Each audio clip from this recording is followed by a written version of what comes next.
مال غنیمت ہم نے سنا ہے. مال غنیمت کس کو کہتے ہیں؟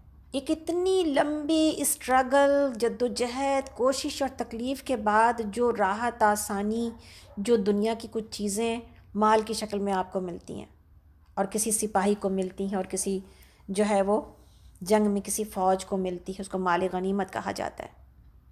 میری تمام تکلیفوں کا، میری تمام اسٹرگل کا اینڈ کیا ہے؟ اللہ کی رضا. یہی میرا مال غنیمت ہے. ہر کوشش اور ہر تکلیف کا اجر اللہ کی رضا ہے، اور یہی میرا مال غنیمت ہے. میری کوشش، میری اسٹرگل کسی اور چیز کے لیے نہیں ہے، صرف اللہ کی رضا کے لیے. ان تمام کاموں کو کرتے ہوئے نبی صلی اللہ علیہ وسلم نے کیا کہا؟ عاجزی میرے لیے وجہ اعزاز ہے. یعنی جھک جانا ہی میرے اعزاز اعزاز کا سبب ہے، عظمت کی دلیل ہے. سر تنا نہ ہو، انسان اکڑا نہ ہو، بلکہ عاجزی اللہ کے آگے بھی اور اپنے اللہ کے مخلوق کے آگے بھی. اور نبی صلی اللہ علیہ وسلم جیسے اخلاق والے انسان کو اللہ تعالیٰ نے کہا اپنے بازوؤں کو جھکا دیجئے مومنوں کے لیے. آپ سے بڑھ کے کسی کا اخلاق ہے؟ لیکن اللہ نے اس کے باوجود یہ بات کہی کہ یہ نصیحت کی، اپنے نبی سے یہی اخلاق چاہا. سبحان اللہ. تو عاجزی میرے لیے اعزاز کا سبب ہو. یہ نہ ہو کہ میں جھک جاؤں گی تو میں تو بہت نیچے ہو جاؤں گی. اسی میں اعزاز، اسی میں عظمت ڈھونڈنی چاہیے. اس لیے کہ کیوں؟ جو جھکا وہ اللہ اس کو بلند کر دیتا ہے. یہ اعتماد اللہ کی باتوں پر یقین ہو تو ہم کریں نا. مسئلہ یہی ہے سارے کا سارا، کہ سارا اپنی عقل کو ہم نے دنیا کے ٹرینڈ کے اوپر لگا رکھا ہے. اس لیے ہر چیز میں ہم کو اللہ کی بتائی ہوئی باتوں میں ہم کو نقصان دکھائی دیتا ہے. عاجزی میرے لیے وجہ اعزاز ہے. اور سنیے، زہد میرا پیشہ ہے. زہد میرا پیشہ ہے، یعنی دنیا کی محبت کو ترک کر دینا. دنیا سے محبت نہیں ہے، یہی کام ہے میرا، یہی میرا پیشہ ہے. یعنی جاب جو ہوتی ہے نا، آدمی کتنا ٹائم لگاتا ہے نا اپنے پیشے میں، کتنا وقت لگاتا ہے. زندگی کا 24 گھنٹے کا بہت سارا وقت انسان اپنے دنیا کے پیشے میں لگا دیتا ہے. تو دنیا حاصل کرنے کی طرف جا رہا ہوتا ہے، اور آپ صلی اللہ علیہ وسلم کا کیا ہے؟ دنیا کی طرف، دنیا کو حاصل نہیں کرنا ہے، ترک دنیا ترک بھی نہیں کرنی ہے. ترک کیا کرنا ہے؟ ترک محبت دنیا. اس کا ہونا بھی جو ہے میرے لیے، اور نہ ہونا بھی میرے لیے برابر ہو جائے.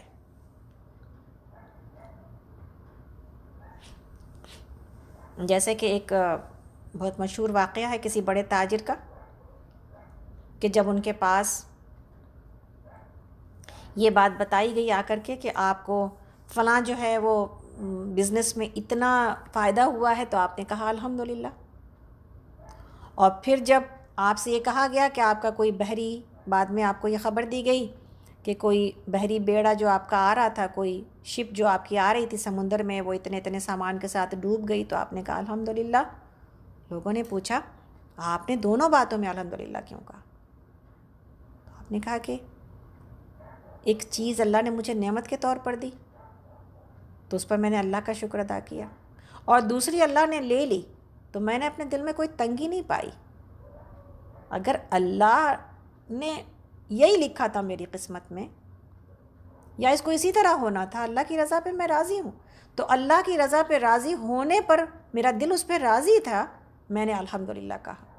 یہ سکھانا بھی چاہتے ہیں ہم اپنے آپ کو بھی اور آپ سب کو، جن لوگوں کے پیارے جا رہے ہیں. اللہ کی رضا پہ راضی ہونے میں الحمدللہ کہیں. راضی ہوں. اگر ہم ٹوٹیں گے، اگر ہم روئیں گے، اگر ہم پچھتائیں گے، یا اپنی قسمت میں جو مجھے ملا ہے اس کے اوپر ہم راضی ہو جائیں، بہت سکون ملے گا. انسان اپنے آپ کو اللہ کی رضا پر راضی رکھنے میں جو سکون پاتا ہے وہ کسی چیز میں نہیں پا سکتا ہے. تو زہد میرا پیشہ ہے اور یقین میری طاقت ہے. یقین میری طاقت ہے. یہی سب سے بڑی طاقت ہے نا انسان کی. اور کیا چیز چلاتی ہے انسان کو؟ شوق چلاتا ہے، یقین. اور شوق بھی کب ہوتا ہے؟ جب یقین ہو جاتا ہے کسی بات کے اوپر تو شوق ہو جاتا ہے انسان کو. یقین میری طاقت ہے، صدق میرا سفارشی ہے. سچائی یہی میرا سفارشی ہے. یعنی میں جو اندر ہوں وہ باہر ہوں. میری پہچان ہی یہی ہے. میری پہچان ہی یہی ہے کہ میں پرخلوص ہوں، میں سچی ہوں، میں سچی ہوں. اور یقین جانے یہ ایک ایسی صفت ہے جو انسانوں سے آپ کا تعارف کراتی چلی جاتی ہے. آپ کو بہت زیادہ اپنے آپ کو ایکسپلین کرنے کی ضرورت نہیں ہوتی. آپ کی صدق اور آپ کی سچائی یہ آپ کا تعارف بن جائے. یہ ہمارے نبی کا تعارف میرا سفارشی ہے. اطاعت میرا بچاؤ ہے. اللہ کی اطاعت میرا بچاؤ ہے. اسی سے بچتا ہے نا انسان. اللہ کی اطاعت میرا بچاؤ ہے کہ میں نے اسی سے اپنی حفاظت. اطاعت کو شیلڈ بنا لیا ہے. اطاعت کو کیا بنا لیا ہے؟ شیلڈ. ایک جو ہے وہ بچاؤ کا ڈھال. ڈھال اطاعت میری ڈھال ہے. جہاد میرا کردار ہے.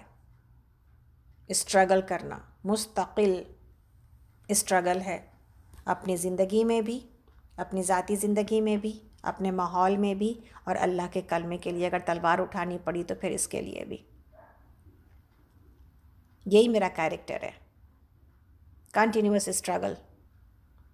اور آخری بات جو کہ ہمیں اور آپ کو لینی ہے اپنے نبی کی نصیحت میں، اور میری آنکھوں کی ٹھنڈک نماز میں ہے. میری آنکھوں کی ٹھنڈک نماز میں ہے.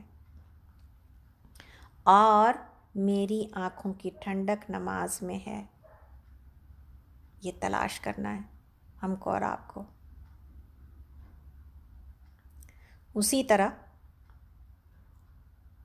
آپ نے جو مثالیں دی ہیں، ایک مثال اس کو پڑھتے ہیں اور اس کو سمجھ کے انشاءاللہ تعالی ایسا بننے کی کوشش کرتے ہیں. صحیح بخاری کے لوگ یہ حدیث پڑھا ہے، آپ بھی سنیں. آپ صلی اللہ علیہ وسلم نے مثال دی، مجھے اللہ نے ہدایت اور علم کا جو کچھ سرمایہ دے کر اٹھایا ہے اور مبعوث کیا ہے، اس کی مثال ایسی ہے جیسے کہ زمین پر موسلا دھار بارش ہو.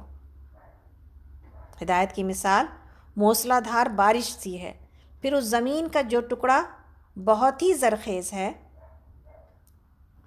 اس نے پانی کو پوری طرح جذب کیا اور مرجھایا ہوا سبزہ اس سے تر و تازہ ہو گیا اور نئی بوٹیاں کثرت سے اگ آئیں. پھر زمین کا کچھ سخت حصہ ایسا بھی تھا جس نے پانی کو اپنے اندر جمع کر رکھا، اور اللہ نے اسے لوگوں کے لیے مفید بنایا، اور انہوں نے اس کو پیا اور پلایا اور کھیتوں کو اس سے سیراب کیا. پھر یہ پانی، یعنی یہ دوسرا حصہ تھا زمین کا، اور پھر یہ پانی ایک اور زمین پر برسا جو چٹیل میدان تھا، اور نہ اس نے پانی جمع کر کے رکھا، نہ جذب کر کے رویدگی دکھائی، یعنی نہ ہریالی نکالی. بس اس میں ایک مثال تو ان لوگوں کی ہے جنہوں نے دین کے علم سے سوجھ بوجھ پیدا کی، اور جو کچھ ہدایت مجھے دے کر اللہ تعالیٰ نے اٹھایا ہے اس سے فائدہ پہنچا. اس نے خود علم حاصل کیا اور دوسروں کو سکھایا. اور دوسری مثال ان لوگوں کی ہے جنہوں نے اس سے خود تو فائدہ نہیں اٹھایا لیکن عوام کو اور لوگوں کو فائدہ ہوا. اور تیسری مثال ان لوگوں کی ہے جنہوں نے اس دعوت کو سن کر سر نہیں اٹھایا اور نہ اللہ کی اس ہدایت کو قبول کیا جو میرے ذریعے بھیجی گئی ہے. 3 زمین کا حصہ. ہدایت کی بارش سب کے لیے برابر ہے، زمین کے اوپر برابر برستی ہے. جس طرح بارش کبھی وہ پارشیلٹی نہیں کرتی، ڈسکریمنیشن نہیں کرتی. بارش آسمان کی پورے حصوں کے اوپر برابر برستی ہے. اسی طرح ہدایت میں کوئی ڈسکریمنیشن نہیں ہے.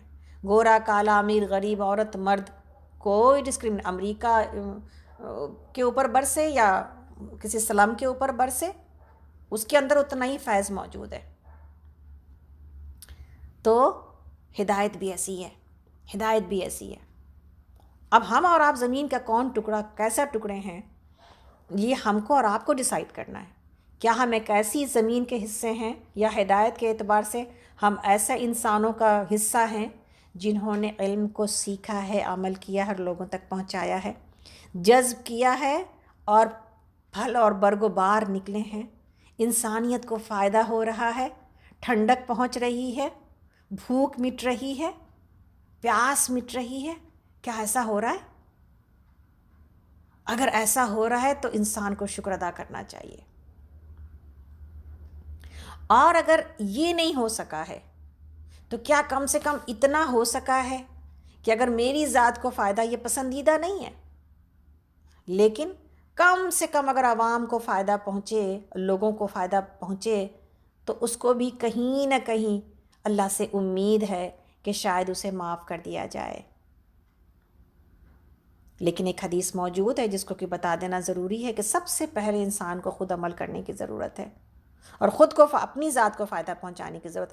محض واعظ بن جانا اور کرسی پر بیٹھ کے لوگوں کو تقریر کرنا اور لوگوں کو ہی سمجھنا کہ وہ ایسے اور ایسے ہو جائیں، اور اپنے آپ کو چھوڑ دینا، یہ مطلوب نہیں ہے. اس لیے بخاری کی ایک حدیث جس میں کہ یہ کہا گیا، جس کا مفہوم یہ ہے کہ ایک انسان کو لوگ جنت والے جہنم میں دیکھیں گے جو اپنے پیٹ کی اتریوں کے گرد ایسے چکر کاٹ رہا ہوگا، تو لوگ کہیں گے کہ یہ کیسے پہنچ گیا جہنم میں، یہ تو ہمیں سمجھایا کرتا تھا، جس کی وجہ سے عمل کر کے تو ہم جنت میں چلے آئے. تو سوال کریں گے اس سے کہ تم کیسے پہنچ گئے، تمہاری وجہ سے تو ہم جنت میں بیٹھے ہیں. اللہ اکبر، اللہ تعالی ہم سب کو بچائے اس سے. تو آمین. تو وہ کہے گا کہ میں تم کو تو نصیحت کرتا تھا مگر خود عمل نہیں کرتا تھا، تو اس میں بھی نقصان ہے. اسی طرح پھر تیسری زمین وہ ہے کہ نہ جذب کرتی ہے نہ پانی روکتی ہے. تو پھر وہ جو ہدایت ہے، اس کو، اس پوری ہدایت کو اس نے اس کا انکار ہی کر دیا گویا کہ. تو ایسے لوگ جو ہدایت کی بارش کو جذب نہیں کرتے اور علم نہیں سیکھتے، نہ سکھانے کی کوشش کرتے ہیں، نہ عمل کی کوشش کرتے ہیں، تو گویا کہ اب ہم اور آپ لکھیے دو چیزیں کہ میں زمین کا کون سا حصہ ہوں اور کون سا حصہ بننا چاہتی ہوں. یہ جو علم کے لیے جو اسٹرگل، جو آپ میں سے اکثر لوگ ماشاءاللہ صحیح بخاری کی کلاس اور تفسیر کی کلاس میں باضابطے پڑھ رہے ہیں، ٹیسٹ دے رہے ہیں اور سیکھ رہے ہیں ماشاءاللہ، محنت کے ساتھ، تکلیف کے ساتھ، وقت نکال کر کے، یہ وہ اسٹرگل ہے جو پہلی زمین تک پہنچاتی ہے ہمیں اور آپ کو انشاءاللہ.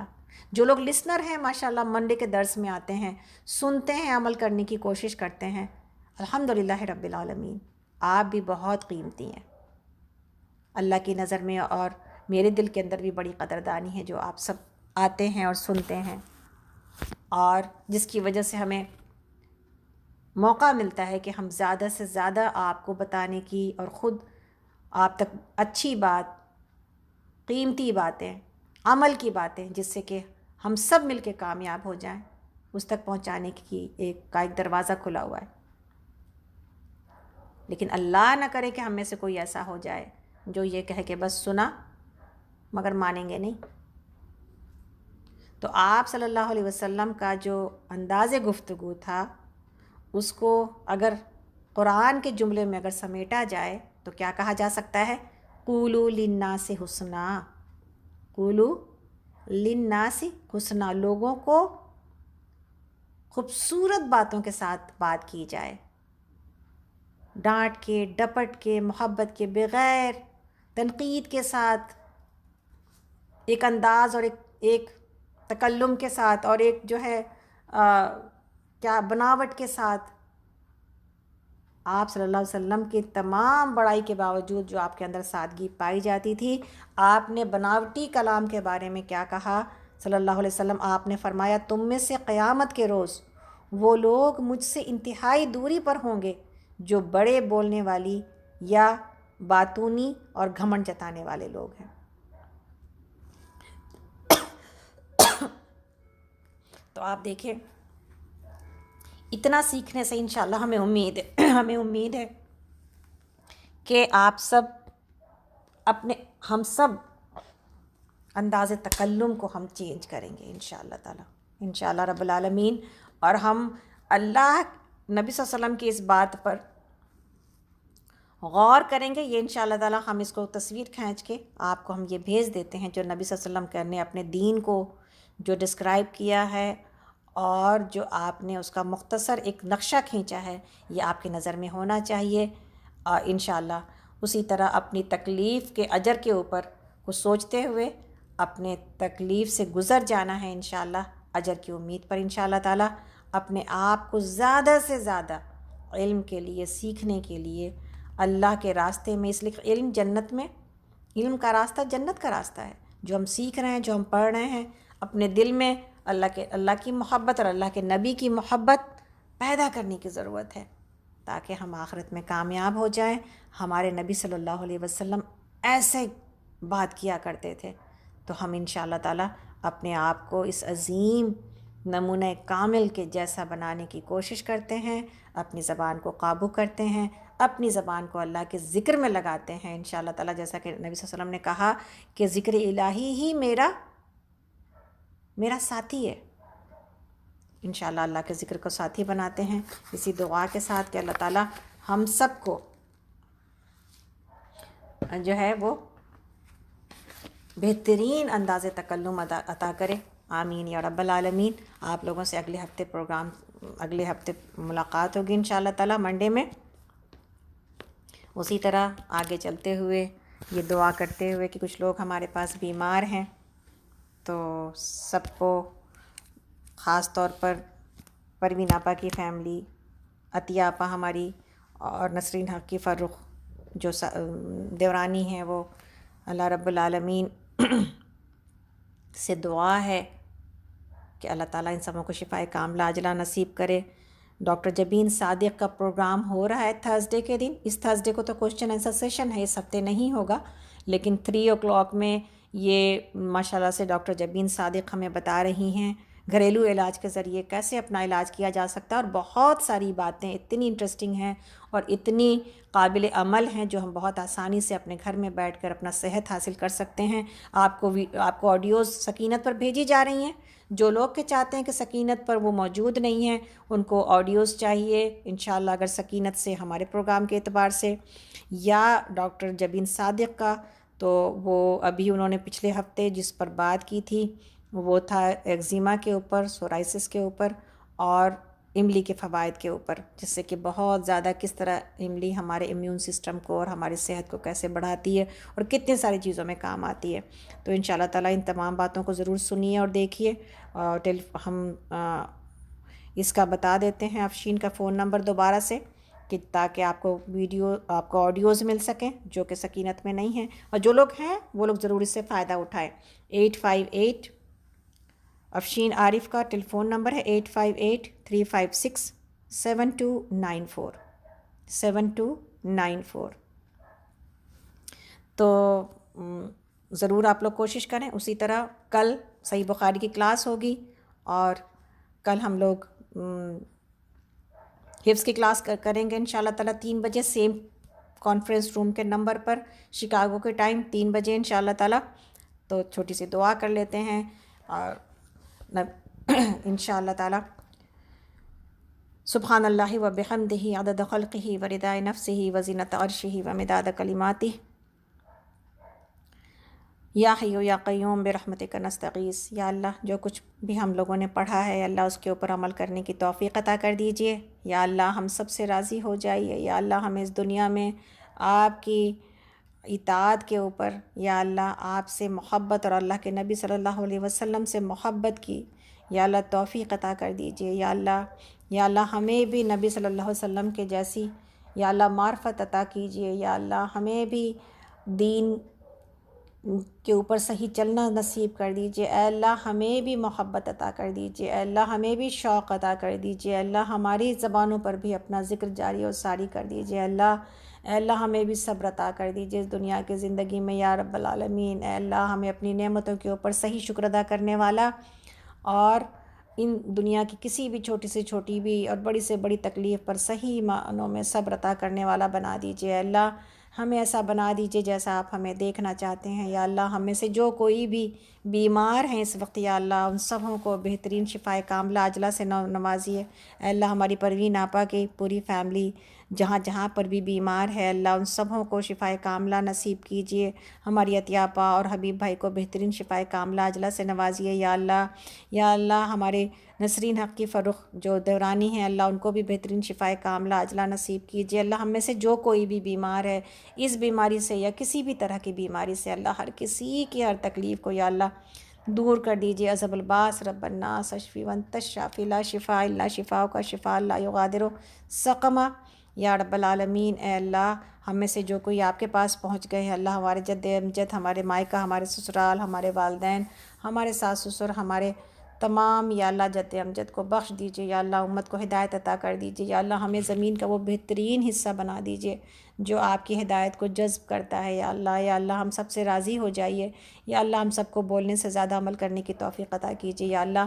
ہمیں بہترین نمونہ بنا دیجیے یا اللہ. نبی صلی اللہ علیہ وسلم کے نمونے سے بہترین عمل کرنے کی اور اللہ اس سے بہترین جو ہے وہ سبق لینے کی یا اللہ ہمیں توفیق عطا کیجیے یا اللہ. اس عیدت کے پروگرام میں اللہ ہمارے برکت ایسی ڈال دیجیے کہ اللہ ہم سب تبدیل ہو جائیں یا اللہ. اپنے نبی کے جیسے ہو جائیں جیسا انہوں نے ہمیں سکھایا اللہ. اس تعلیم کے اوپر عمل کریں یا اللہ. یا اللہ ہم میں سے ہر کسی کو یا اللہ اس کی اولاد کو ہمارے اولادوں کو ہدایت کے راستے پر ڈال دیجیے. ہم سب کو ہدایت کے راستے پر ڈال دیجیے اللہ. ہمارے والدین کے لیے ہمیں ثواب جاریہ بنائیے اور ہماری اولادوں کو ہمارے لیے ثواب جاریہ بنائیے اللہ. ہم انسانیت کی خدمت کر جائیں اللہ. ہم غریبوں اور محتاجوں کی مدد کر جائیں اللہ. اے اللہ ہم کھانا کھلانے والے بن جائیں اللہ. ہمیں اوپر والا ہاتھ بنا دیجیے یا اللہ. یا اللہ جتنے بھی بچوں کی آگے جو ہے وہ آگے کوئی بھی فنکشن اور کوئی بھی تقریب ہے اللہ. میرے بیٹے کے بھی نکاح میں اللہ برکت ڈال دیجیے حفاظت ڈال دیجیے اللہ. ہم سبوں کے سارے کاموں کو آسان کر دیجیے اللہ. سنت کے طریقے پر ہم سب کو عمل کرنے کی توفیق عطا کیجیے اے اللہ. اے اللہ ہم سب سے راضی ہو جائیے یا اللہ. یا ربی یا ربی آپ ہمیں ایسا بنا دیجیے اور کہ آپ جیسا آپ ہمیں دیکھنا چاہتے ہیں اللہ. ہم سبوں کے گھروں کو سلامت رکھیے. ہم سبوں کے بچوں کو اور پیاروں کو اور شوہروں کو اے اللہ اور ہم سب کو اس موذی بیماری سے بچا کے رکھیے یا اللہ. یا اللہ جو دنیا میں جہاں کہیں بھی اس کے لیے دوا اور علاج کی کوشش ہو رہی ہے اللہ اس میں برکت ڈال دیجیے یا اللہ. انسانیت کو اس تکلیف سے نجات دیجیے یا رب العالمین. ہمارے مساجد کو ہمارے حرم کو کھول دیجیے. ہمارے ڈاکٹرز اور ہماری نرسوز کو یا رب العالمین حفاظت کیجیے یا اللہ. یا اللہ انسانیت کے ان مسیحاؤں کی حفاظت کیجیے یا رب العالمین. اے اللہ اے اللہ ہمیں موت نہ آئے مگر اس حال میں کہ آپ ہم سے راضی ہوں یا ربی. ہمیں موت نہ آئے مگر اس حال میں کہ آپ ہم سے راضی ہوں یا اللہ. ہمیں موت نہ آئے مگر اس حال میں کہ ہماری زبانوں پر کلمہ لا الہ الا اللہ. سبحان ربک رب العزت عما یصفون وسلام علی المرسلین والحمد للہ رب العالمین. اے اللہ ہم سب کے آنے کو بیٹھنے کو قبول کر لیجئے. ربنا تقبل منا انک انت السمیع العلیم وتب علینا انک انت التواب الرحیم. ربی اجعلنی مقیم الصلاۃ ومن ذریتی ربنا وتقبل دعاء. ربنا اغفر لی ولوالدی وللمؤمنین یوم یقوم الحساب. سبحانک اللہم وبحمدک اشہد ان لا الہ الا انت استغفرک واتوب الیک. السلام علیکم ورحمۃ اللہ وبرکاتہ. خاص دعا کی درخواست ہے آپ سب سے انشاءاللہ تعالی. اگلے ہفتے آپ لوگوں سے ملاقات ہوتی ہے. آپ سب کا اللہ حامی و ناصر ہو. آمین.